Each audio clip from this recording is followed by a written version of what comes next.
Hey folks, we're in northern New Hampshire today scouting. It's been a Sunday. It's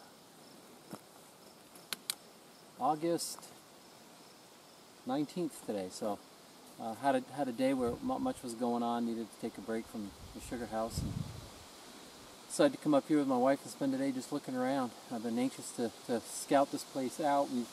I've been looking at it from Google Earth for a while and really looked like exactly what I was looking for. It's remote.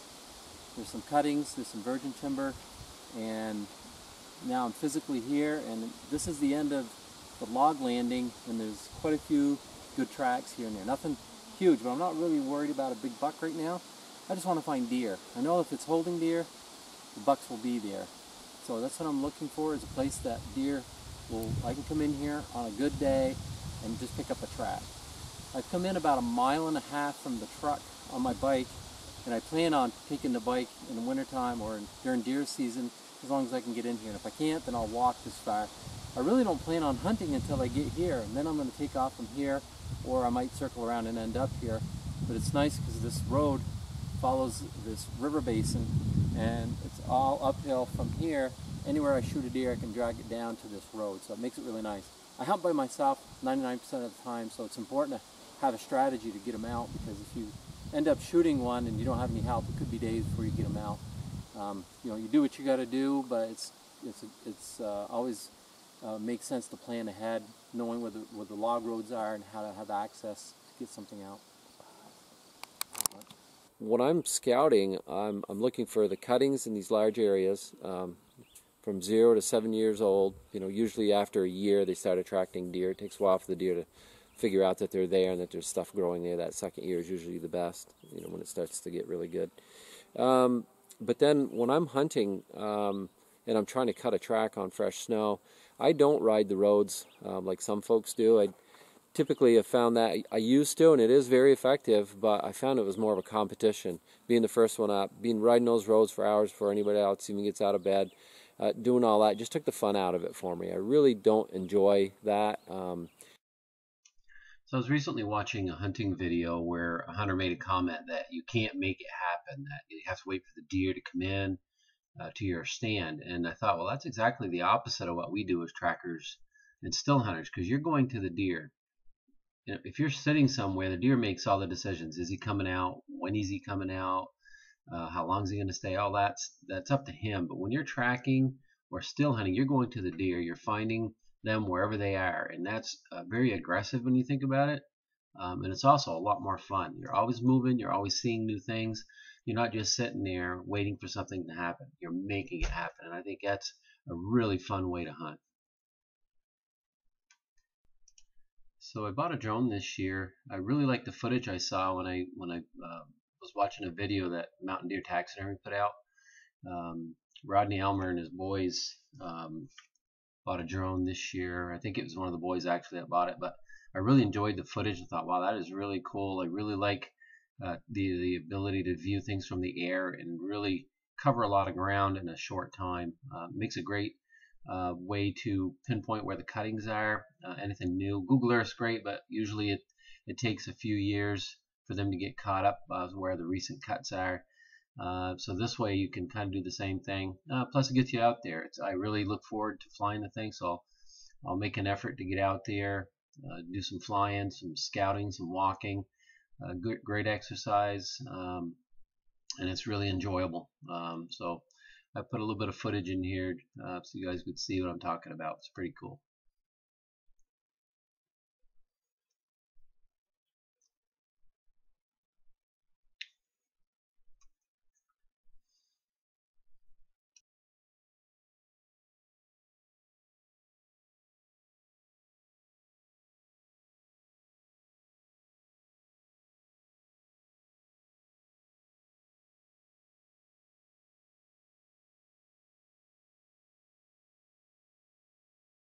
I do have a couple of game cams that I put out every year. I really enjoy that. Gets me out, gets a little exercise. I don't tend to put them where I really want to sit if I am sitting in an area, because I tend to think that they look at the camera a lot and they tend to know that the cameras are there, and I think it spooks the more mature deer, the bigger deer. Little deer and does probably doesn't bother them much, but I'm a firm believer in the big bucks. They tend to know when something's out of place. So if I want that deer to come back to that spot, I won't put a camera there. But I will put it in the area that I think a buck is in, and hopefully get him on video. It is fun, especially if I'm up in Maine and New Hampshire. Chances of me sitting in that area are pretty slim. I'm usually going to be moving, so it's just fun to see what's there.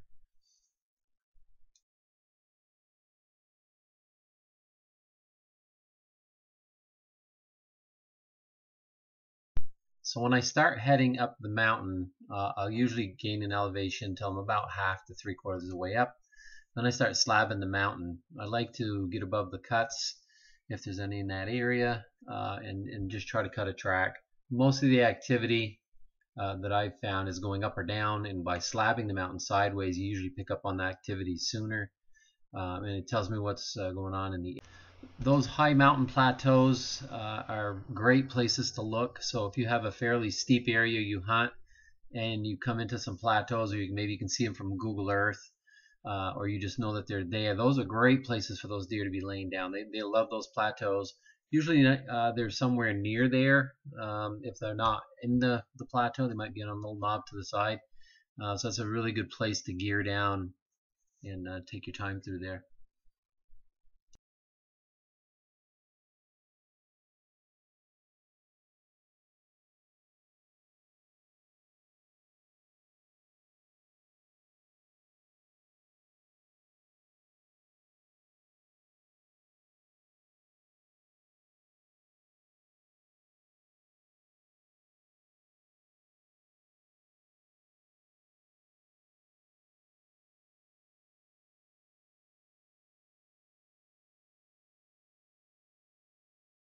Back in Vermont, we had better snow here than we did where I was hunting in Maine.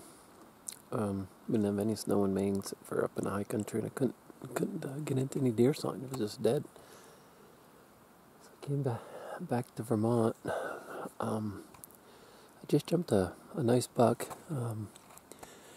He was with a doe. He went into a swamp, and I was on the edge of it, kind of calling, thinking that he went in there to bed.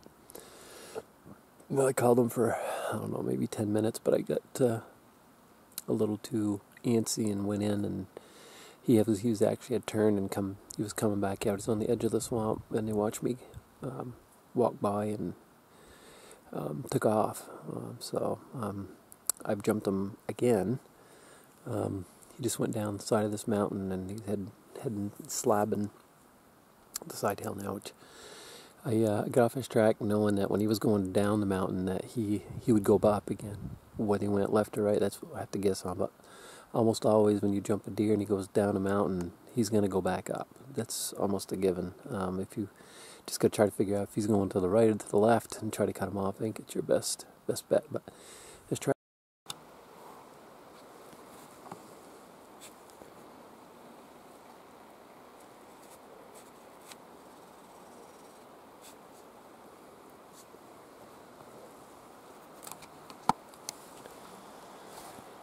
I just jumped this buck.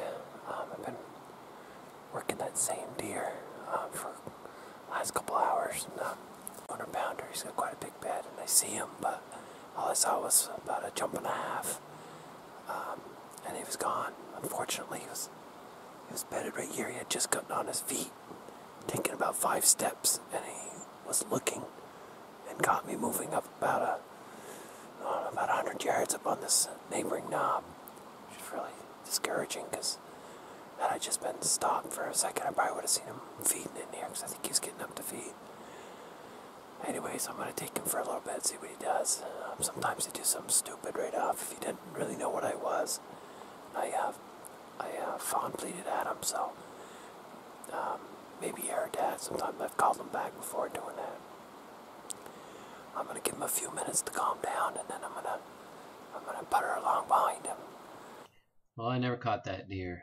I went almost till dark. Got out way after dark, but just couldn't catch up to him again. He was pretty spooked by then, but did learn a lot, had a great time, and I'll be back at him next year. Here's a little turkey hunting action we had this spring with my daughter. It's a pretty good hunt, I thought, so I put it in here, so enjoy.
I'm always too worried about not being close. Man. I was like, are you kidding me? I was like, where's the I was snake? like, where are you shooting? I'm always too nervous they're gonna be so fast. I am so surprised I got that in between those two trees. Like, look where I was sitting, and he was like in between 5 of them. There's a deer right there. There's a deer right behind me. Just see him walking. Was that a good hunt or what? That was awesome. He's moving. You slammer you, that's two. Boom! Now I need to get me a deer. Let's go see what I got, John.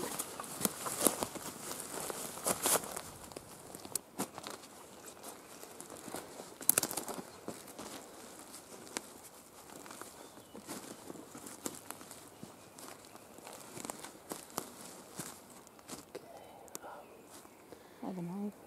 Gonna have to get him with this stick. Can break his neck, but